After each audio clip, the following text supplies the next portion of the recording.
Hello, and welcome to the second episode of Appropriate Audiences for the spring 2014 semester.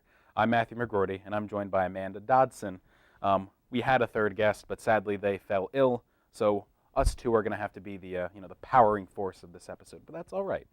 This week we watched Osage County, which is about a tragedy that happens in a dysfunctional family, and it focuses more around the three lives of three strong-willed women, two of which are sisters, and one of which is their mother. Anyway, let's get on to the questions. So, did you have any expectations going into this film? Not so much about the film. I originally didn't know that it was a play originally, Mhm. but because the A-list of celebrities were in it, so Meryl Streep and Emma Roberts and, people like that, I'm sorry, I said Emma, I meant Julia Roberts. Anyways, but no, I expected it to be fantastic because, like Meryl Streep is my idol.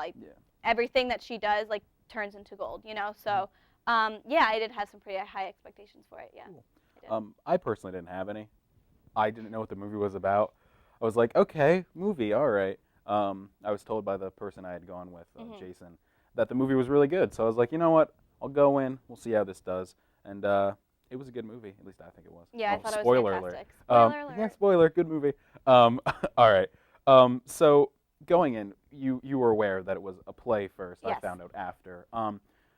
Does knowing that it's a play add anything to the movie itself? I was watching an interview with Julia Roberts, and she was saying how because it was originally a play, Tracy Letts, I think, wrote it. They tried to be as authentic to the play as possible. So things that you write and perform on a stage is very different from things that you can perform in a movie. And they tried to be very authentic and stick to the script, which most movies don't do. But yeah, there was one scene when they were fighting. Julia Roberts and her husband were fighting outside, and I could kind of tell that that was a play because they didn't really contrive it more for a movie. But no, other than that, if I hadn't known that it was a play beforehand, I probably wouldn't have known. Yeah, going in, I mean, when I was watching it, I obviously had no idea. But by the end, I could. Once I was told, I thought back and was like, this definitely had a play feel to it, but it translated very well into the movie. I agree. And I was interested in it, so I went to Amazon and was like, I wonder how much this play costs. Maybe I should read it because I was really upset about something in the movie that we'll get to later. And I read the first page or two, and it's word for word what happens in the movie. It was insane. Which is fantastic, and as an actress, I act a little bit on the side, and so you can't really change the words. Somebody took the time to sit there and write and spent years and hours on making the words fit, and there's something very magical and special about that, I think, and so you want to stick with that script. The writer, Tracy, he spent time writing that, and so you it's rude, I think, to change it a little bit. So I liked that they were very authentic to what the play was. Which again is different from most, switches. But all right, so you were obviously, as you said, you did some acting. Yes.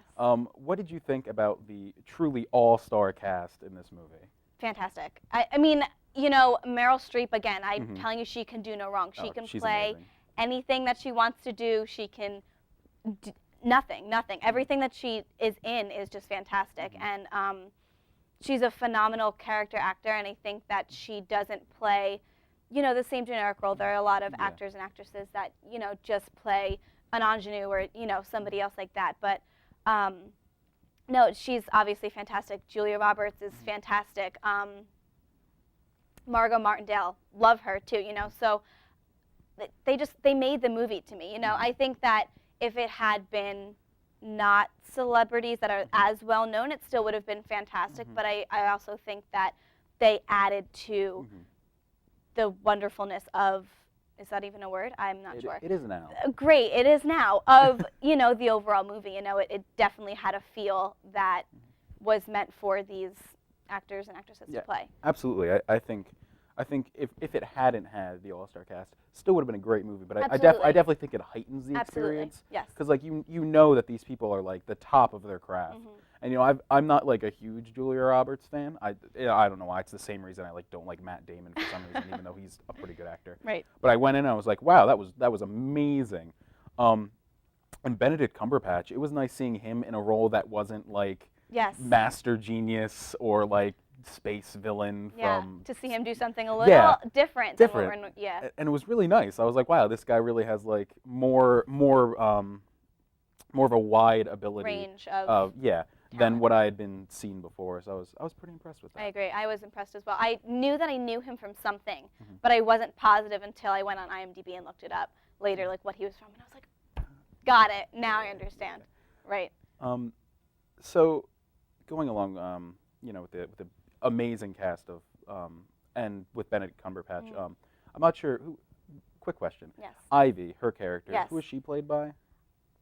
Don't know. All right. I'm not positive. That's fine. I didn't know either. I recognize her, but I'm not sure of her name. I forget. I don't remember her name. I was told that she was in Law and Order, I believe.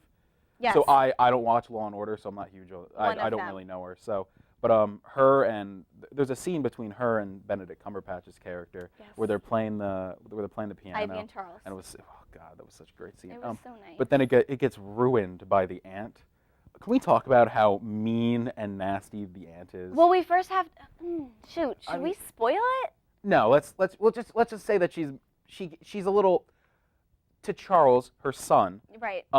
She's pretty nasty to him. We don't want to do any spoilers, but she's really mean, for no reason. And the father is always like really nice to him because you know he feels bad for him because the mom's just gets on his case for no reason.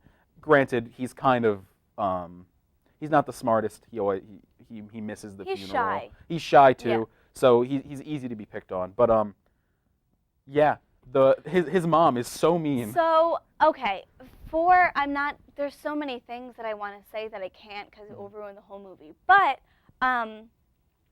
see it, okay? Yeah. No, she has a reason for being mean to him. To a certain extent, but just the fact that, like, that's your son, you know, like, how are you going to treat them like that, especially a tender moment like what was happening at the piano, and it was just so beautiful, and I was just sitting there like, oh, I know, that was like wow, that's so cute, and then she comes in and drops a bomb, and, you know, it was sad to watch, because, you know, he's kind of the underdog, and you're rooting for him, you're like, you go, sir, like, yeah, speak up, and then, no, his mom is not having it at all. Yeah, I mean, I get why, because to her it'd be like, I'm not going to spoil anything. I'm just gonna throw some symbolism down there. Yeah, it's like we're kind of beating around the bush. Yeah, we're beating around the bush. You'll understand when you're older and when you've watched this movie. When you've grown up. when you've grown up. So I understand why, because you know it's like a symbol of like something bad that happened from her past. From her past, yeah. But at the same time, as you said, like it's your son. You know, he deserves to be treated with like a certain level of respect and decency, like a human being, not. And I loved how because I'd been like really annoyed that she had been treating him so bad the whole movie, and then like when his father just like starts yelling at her, not yelling, well yes yelling, but yelling. not they got into a tip. They got into a fight, but I felt was like, you know, this needed to happen because there was no reason for her to be treating him like that bad. Agreed. And the father's just like, you know what, this isn't okay. And it's like, you know what, all right. I agree. I agree. I'm glad that he stuck up for him. Yeah, I am too. All right, so we're gonna go to some beautiful segments now, such as Notorious Netflix, which is what I'm a part of. I don't know what we're doing this week. We'll find out. Hello, and welcome to Notorious Netflix, a program dedicated to showcasing some of the worst movie masterpieces Netflix has to offer. I'm Matt. And I'm Haley. Are you afraid of sharks? What about tornadoes? Well, you effed up, you loser nerd, because here's Sharknado. Sharknado is a movie about a tornado that carries sharks into the Los Angeles area, causing a sharkopolis. The main character, Finn, and his two friends journey to find his estranged wife and hopefully survive the oncoming storm. We're going to tell it to you straight. This was originally a sci-fi movie, solely made to be a B movie. There was never any intention of it being good. And honestly, aside from the killer Sharknado, that's the best part about this movie. Some movies like The Room or even Troll 2, you can tell are really trying to be good, which results in a lot of awkward moments. But Sharknado embraces the B-movie flair and really takes it to the next level. There are some poor visual effects, flimsy dialogue choices, and questionable scenes, but all of these come together in a lovely mixture of so bad, it's good. One scene that comes to mind is when the characters find a car and try to drive through the flooded Los Angeles streets. They reach a traffic-jammed area where a freak shark flood occurs and eats a lot of the people. It is absolutely incredible. At the end of the day, Sharknado is a film that begs you to grab some friends and make some commentary while you watch it. I laughed so hard through the whole thing, I was actually in pain at the end. I give Sharknado 5 shark attacks out of 5. And I give Sharknado 5 tornado bombs out of 5. That's all for this week's Notorious Netflix. Check us out next time for some more horrible movie masterpieces. And welcome back. So we're going to dive right back into it, but we're going to focus on John Wells, who is the director of this movie. I personally don't know a lot about him. I know he's directed some smaller pieces, a couple episodes of ER, Right. a couple other TV shows. He's mainly a producer, but obviously here, I think he did a fantastic job. What do you Absolutely. think? No, I agree. When I watched the movie, I expected it to be a big name director. No offense to him, who I'm not saying that he's not, talented, but he is mostly a producer, and he's only directed, I believe, 5 other different things, ER and Shameless, and shows of that nature. So when I found out that it was him that directed, I was very surprised, because especially when you're doing an adaptation from a play to a movie, you need a very strong director if you want to keep the authenticity of the play. So I think he did an absolutely fantastic job doing that, especially working with the A-list cast that he had and with the play that he had. So I was very impressed. And I want to see if he's going to direct anything else. And if he does, I will go and see it because I was very impressed with his work. Yeah. Absolutely. I think. Do you think that maybe the fact that he's only directed a couple episodes of shows, and the shows that it seems like he's directed have been an hour long? Do you think that maybe that actually might have helped him in this with taking a play and turning it into a movie? Where with it, maybe I could be incorrect, but I'd assume that with a TV show, there's not a lot of room for any random fluff or filler that you might see in another movie, not necessarily of this caliber, but in general. Do you think that might have helped him adapt the play into a movie more I'm not more sure. accurate to the original work? See, that's a tough one. Because he's only directed TV shows, and there's not much room. Actually, in TV shows, I feel like there's a lot of room for fluff. There's a lot of creativity that a director can have with it, and you can change things. But because, well, A, this movie was 2 hours long, which is pretty long for a movie, and B, because they were trying so much to take the play and collaborate it with the movie to make it basically the same thing, I think that there wasn't much room for, not necessarily creativity, because you have to do a lot of different things with a movie than you would with a play, but also it was already there. The stage directions were already written, the characters were already there, the lines were there, and so you kind of just had to take it and make it your own a little bit and just put a little bit of a twist on it and then, hit the ground running. So that's, I'm not really sure the answer to your question, but I think that he did a fantastic job, and especially, again, turning a play into a movie like that was phenomenal. So. Yeah, it was. Speaking of phenomenal, do you think that this movie obviously has been nominated for some Oscars? Right. I believe for Best Picture, and I'm not sure what the other one is exactly. Do you think it's deserving of those? If you could choose Oscar nominations for anyone else in the cast, would you, if in your dream Oscar world, would you try and nominate anyone else? Who do you think should win, basically? Okay, so I'm going to go back to my biases again. Meryl Streep, of course. As obviously a fan of hers, but also as an actress, I look up to her so much, and I aspire. If I can be half as fabulous as she is, I'll be set. So yeah, obviously her. I'm always rooting for her every time. you know, when they have the little boxes and like you're Yeah. waiting for like the nominations to like, I mean the winner to be announced, and I was like, Meryl, come on, Meryl. I was like, you win. So yeah, I'm absolutely rooting for her, and I think that, you know, this does have a shot. As, you know, it was hugely successful as a play, and obviously quite successful as a movie. Especially you had that cast sign on, so there has to be something magical there. Yeah. So yeah, no, definitely Oscar nominations all around. Rooting for it. I definitely think it deserves, if not Best Picture, a very similar in degree award, because I thought the casting was excellent. The movie itself was amazing, based after a play, but the play is amazing. The movie's amazing. Right. I thought the director was great. And I really think Meryl Streep, obviously, she carried the entire thing. She was amazing. Julia Roberts was also absolutely incredible in this movie. Fantastic. So I definitely think that there should be some wins with this. Hopefully that's what happens. At least I hope. I was also surprised to see how grown up Abigail Breslin was.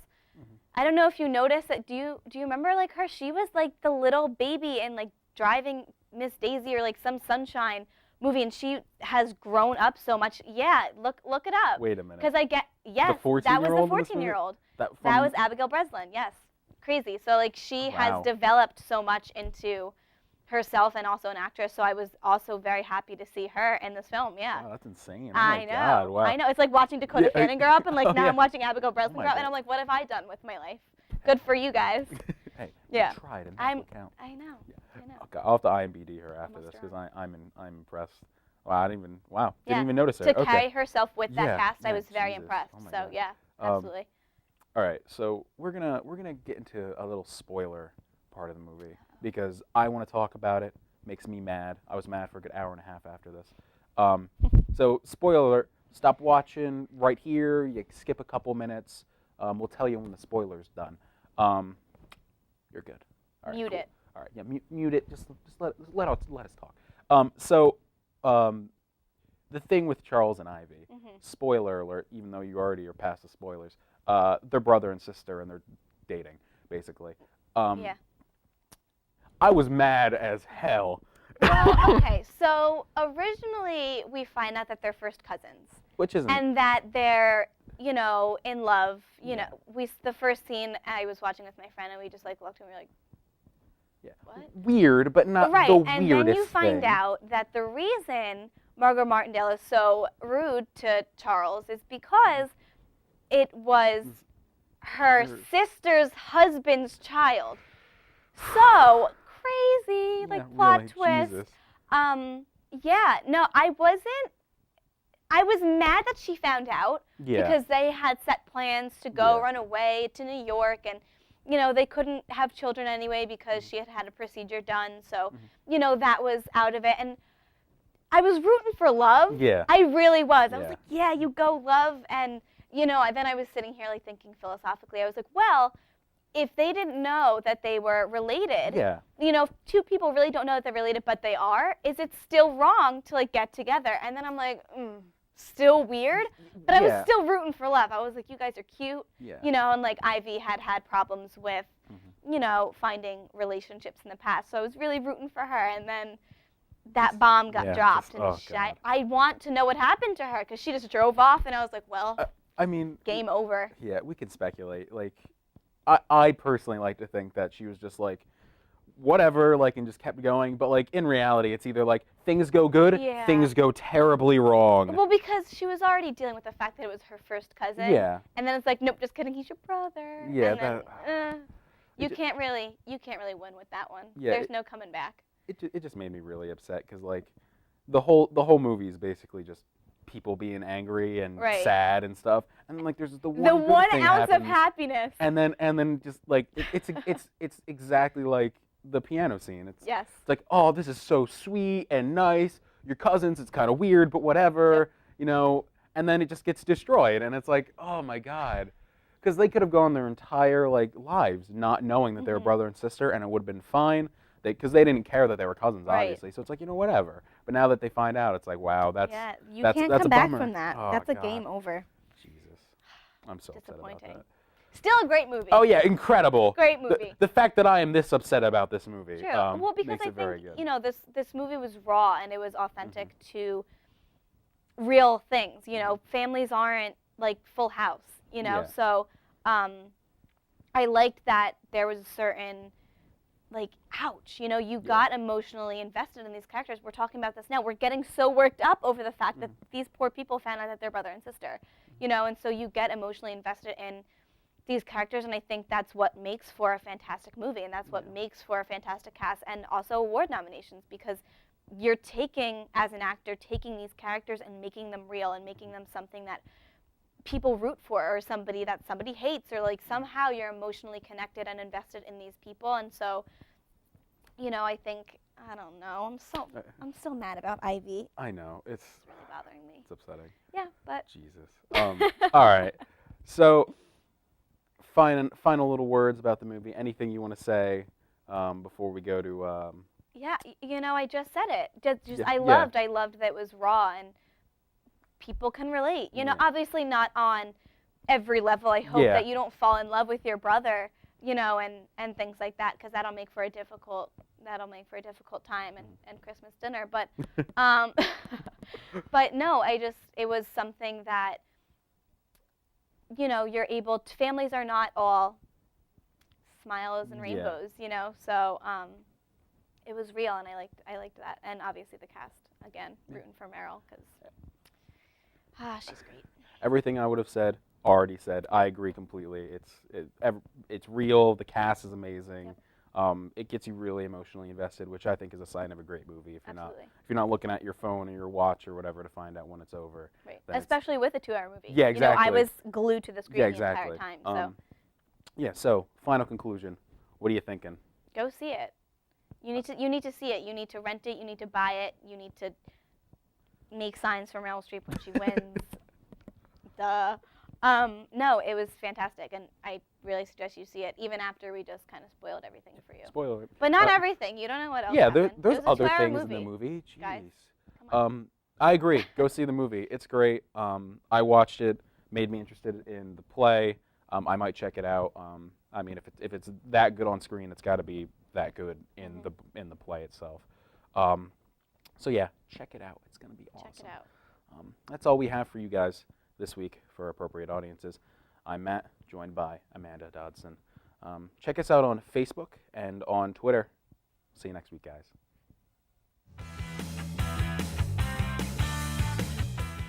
I'm Matt McGroarty, and I'm joined by Amanda Dodson. I fucked it up. That's not my name. My shame will You carry started on with for 2 centuries. guests, so now you're gonna have none. Yeah. Okay. I forgot all the other questions that we were going to ask. Excuse me, we look fabulous. We're the 2 most attractive people in this room. True.